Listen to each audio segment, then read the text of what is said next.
Wear this, and your life will never be the same. But remember, never remove it.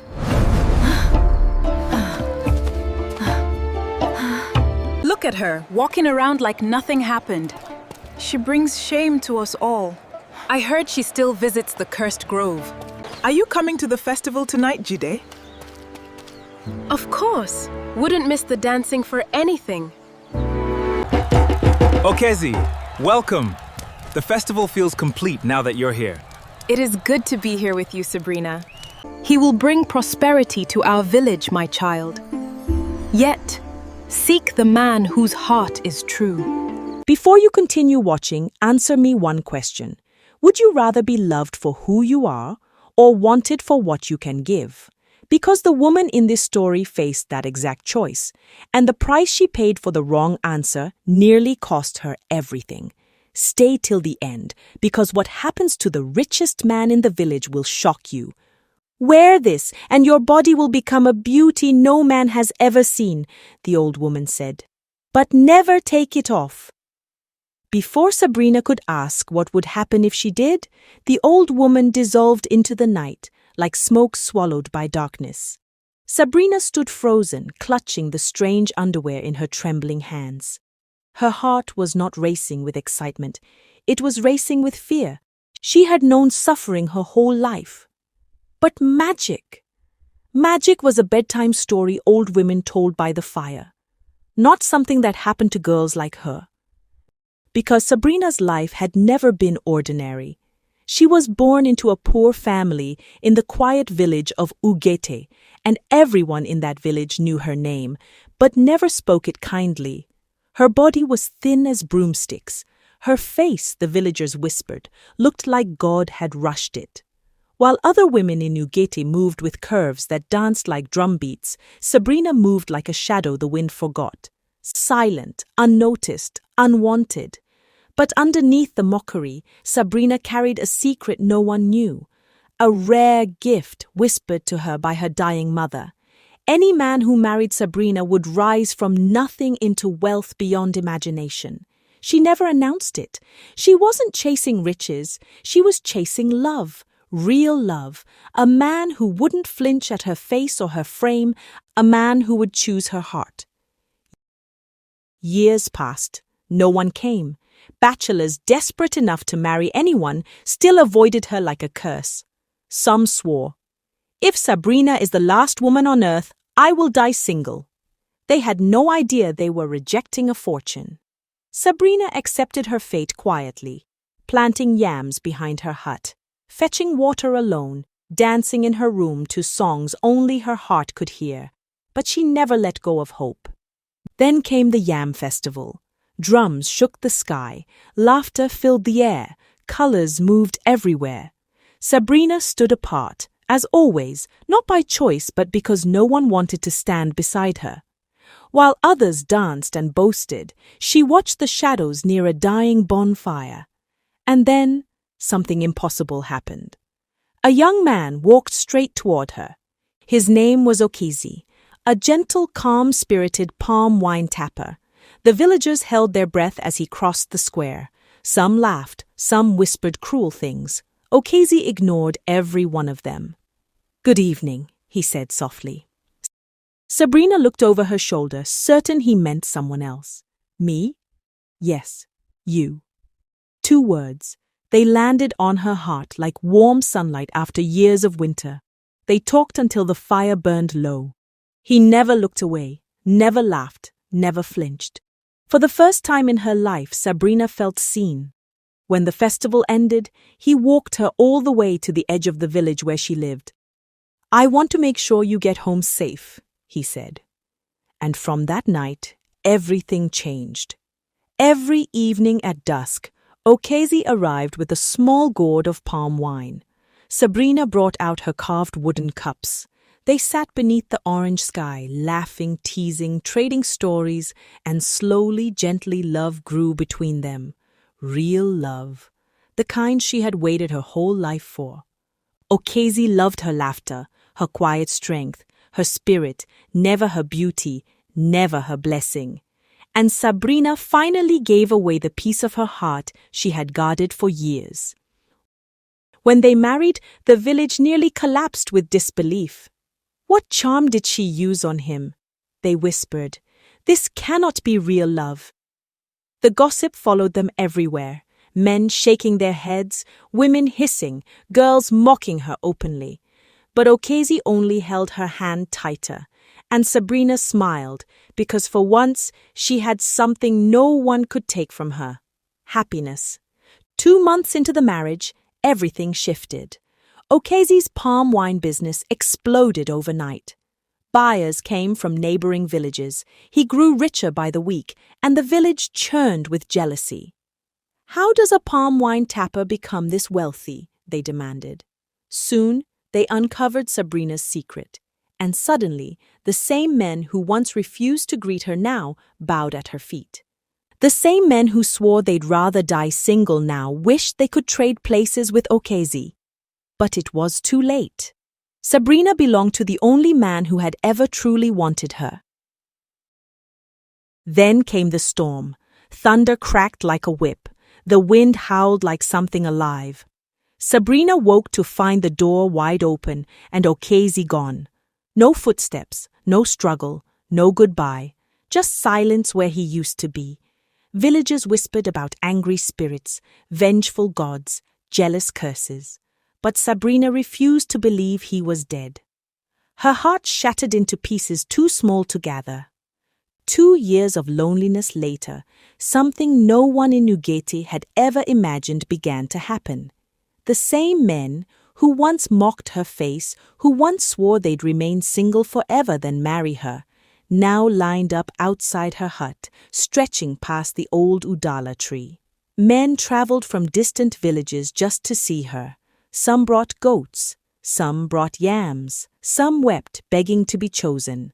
Sabrina had become the most desired woman in all of Ugete, and the women who once mocked her watched with burning envy, whispering behind her back, certain she was hiding some secret charm.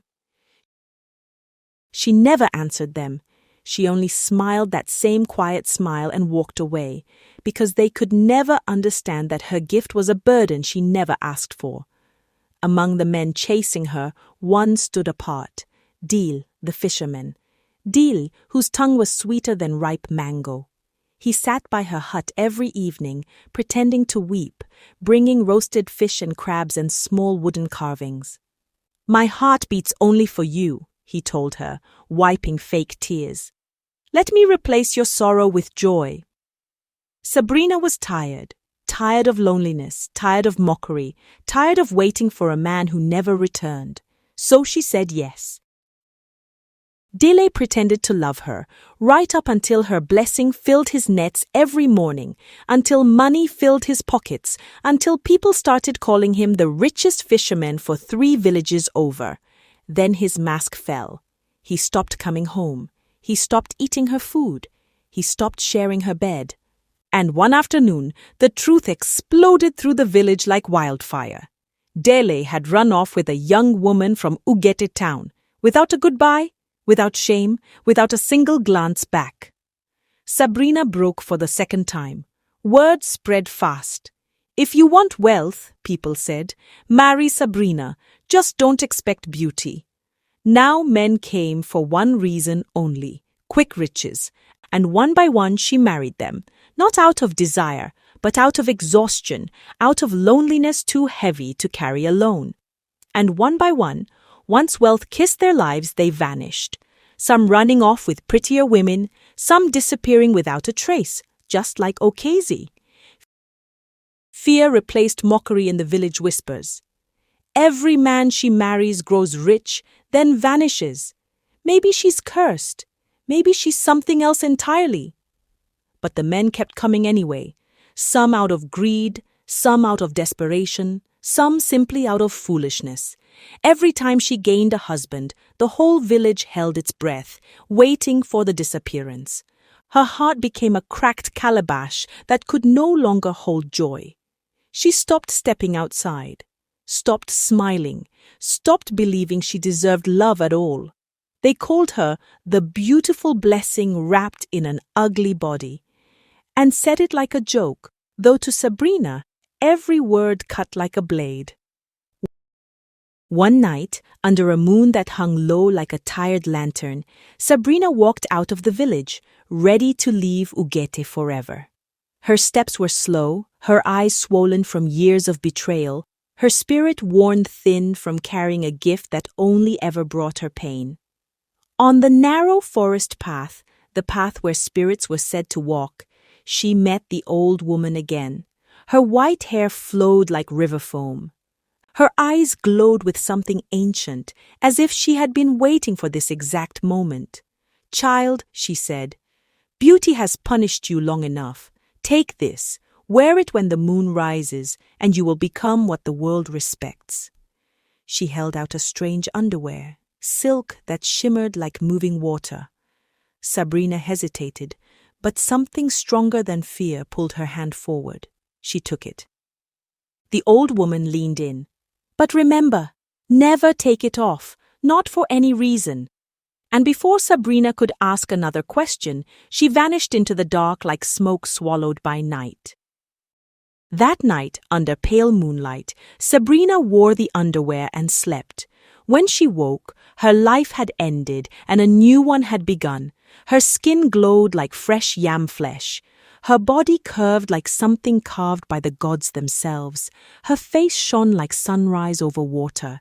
She had become a beauty the world had never seen, a beauty so overwhelming that even the birds outside her window fell silent mid-song. When she stepped outside, the entire village froze. Firewood dropped from hands. Yam pestles stopped mid-pound. Children stood frozen in play. Some screamed, some fainted. All of them stared at the woman they had mocked for a lifetime, now standing before them like a goddess descended from the sky. Every man wanted her now, not for wealth, not for blessing, but for beauty alone. They knelt, they begged, they brought gifts, but Sabrina only offered a small secret smile because the old woman's final words echoed in her mind. Beauty is a gift, but it always collects a price.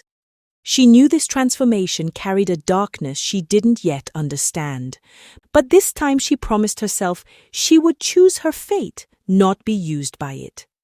The first man she chose was Chief Okonkwo, the richest man in Ugete, 10 plots of land, herds of cattle, the only car in the village, a mansion at its very center. He had ignored her for years when she was invisible. Now he pursued her like a hunter, chasing something rare. "If I marry her," he told himself, "my wealth doubles, and I marry the most beautiful woman alive." He promised her everything. Tired of men who only wanted her blessing, Sabrina agreed. For 2 months peace, then everything collapsed. His cattle died one by one.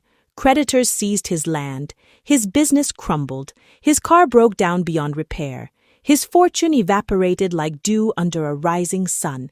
Soon, feeding his own household became a struggle. Sabrina watched in silence as the proudest man in the village turned into a shadow of himself.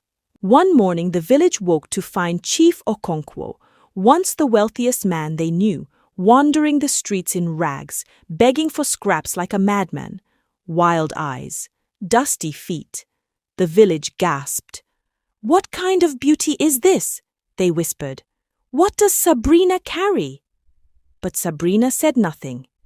Deep inside she already knew. The price of her new beauty had only begun to show itself. His fall spread through Ugete like fire through dry grass.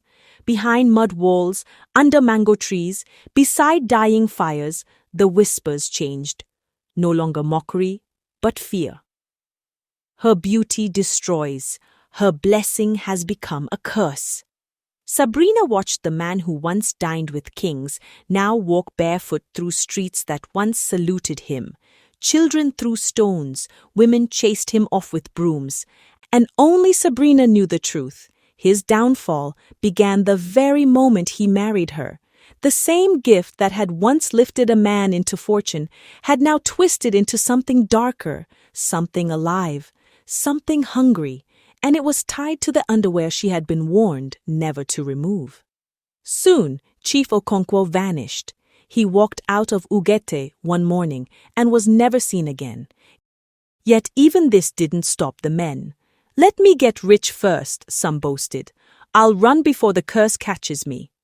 Others shrugged. "Isn't madness a small price for wealth?" And so the line of suitors never stopped, until one evening a man walked into the village wearing a long white robe, dust rising with every slow, deliberate step. The village froze, women covered their mouths, men dropped their tools, children hid behind their mothers. It was Okizi, her first love, the only man who had ever chosen her before beauty, before wealth, before magic touched her life. He was alive. The news spread faster than fire through dry grass. Sabrina heard it and ran, her wrapper flying behind her, her heart pounding harder than it ever had. When she saw him standing in the square, her knees gave out beneath her. She fell at his feet, sobbing. You're alive. I knew it. I knew you were alive." He lifted her gently, his hands trembling against the same face he had loved long before the world ever noticed it. "My Sabrina," he whispered, "I came back to you." He told them everything. It was Delhi, the fisherman, the man who had once betrayed her, who kidnapped him out of jealousy and left him tied in the bush for months, nearly dead, until hunters from another village found him and saved his life. "I stayed away to heal, to stay safe," Okizi said. "But I couldn't hide forever, not from the only woman I've ever loved." Sabrina's heart trembled with longing. She wanted to fall into his arms and never let go. But she knew the truth waiting beneath the surface. If she accepted him now, the curse would take him too. He would become like all the others, lost, broken, gone. And Sabrina would rather disappear herself than destroy the one man who had ever loved her for free. So she returned to the forest, to the same spot where she first met the old woman. The wind was cold. The trees seemed to whisper secrets only they understood. And there, beneath the ancient tree, the old woman appeared once more. Sabrina dropped to her knees, weeping. "Please, take it back. Take back this curse. My love has returned, and I refuse to destroy him." The old woman nodded slowly, as if she had always known this moment would come. "The heart of men is often wicked and selfish," she said. "Your beauty was never a gift for love. It was a punishment for greed, for those who sought you only for gain." She touched Sabrina's shoulder gently.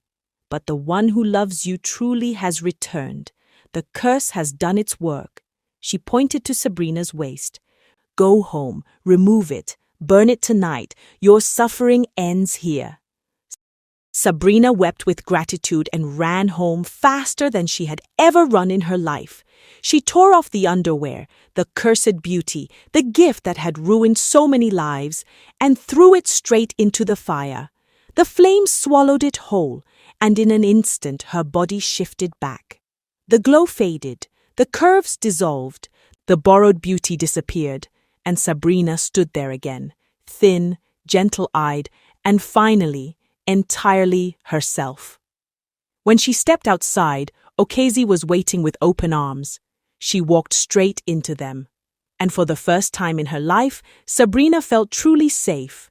They married quietly. No crowds, no gifts, no noise from a world that had never deserved her kindness. Just two hearts, finally home. And together, they lived happily ever after. The end.